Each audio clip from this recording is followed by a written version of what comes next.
Whenever beginning any reloading operation, it's a good idea to start out with safety glasses. Even when cleaning a new set of dies, we will be working with aerosols that can get into your eye, so please take your safety very seriously.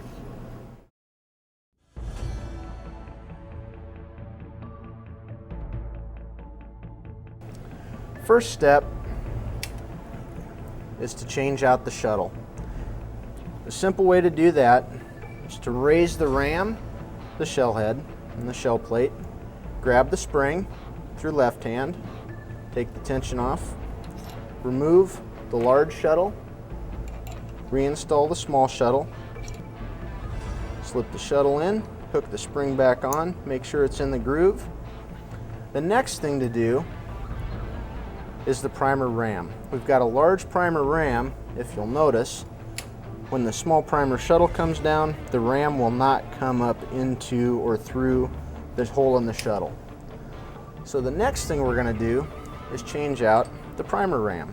The primer ram's located on the bottom side of the press, threads into the bottom of the subplate, and actuates or pushes the primer in as the ram is lowered and the plunger comes into contact with the press frame. We're going to go ahead and unscrew that and reinstall the small primer ram. Set this one out of the way, small ram in. And you always want to start them with your fingers to make sure that you don't get anything cross-threaded. We use the wrench to finish it off. One other thing that we'll want to check when changing shuttles out, and this very seldom gets out of adjustment, but it can, you want to look down through the hole in the primer body. The hole in the shuttle should be just back past the center line. That will allow the shuttle to pick up the primer, and then as the ram is lowered, slide forward past the stack of primers. The next thing we need to do is go to the primer feed tubes and the primer loading tubes. We've got two primer feed tubes, one small, one large. Since we're feeding small primers, we're going to use the small tube. We'll set the large one off to the side for now.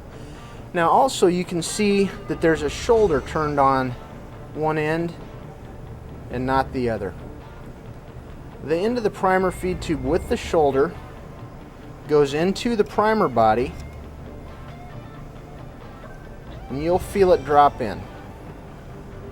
The next step is to take the safety shroud, slip that over, and thread it onto the primer body.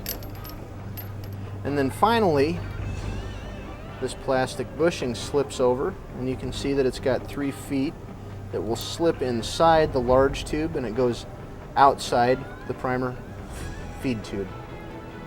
You'll also notice that the press comes with 2 primer filler tubes. Both of the primer filler tubes have got a plastic bushing on the end that allows primers to be picked up. The best way to pick primers up, they've always got to be picked up shiny side up. And the tool for doing that is the primer flipper tray. You'll notice on the primer flipper tray that there are a series of grooves machined into the tray. Those grooves are designed to catch the anvil of the primer as the primers slide around, and flip the primers over so they all orientate themselves anvil up. You go ahead and do that. Couple. One more. All right. We've got all the primers anvil up. Next step is to install the lid, squeeze it firmly, flip the primers over, set it down on the bench, lift the bottom off. We've got all of our primers shiny side up.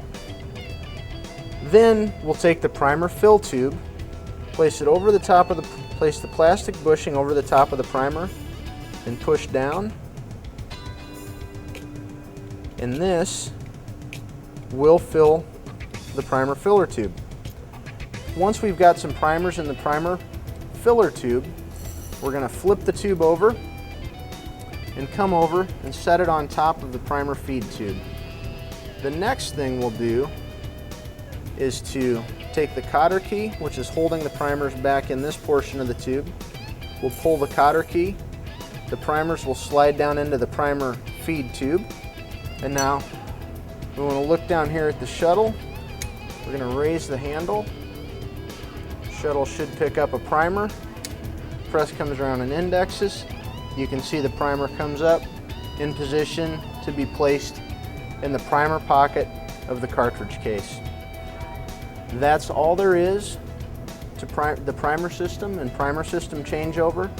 The large primer system works the same way.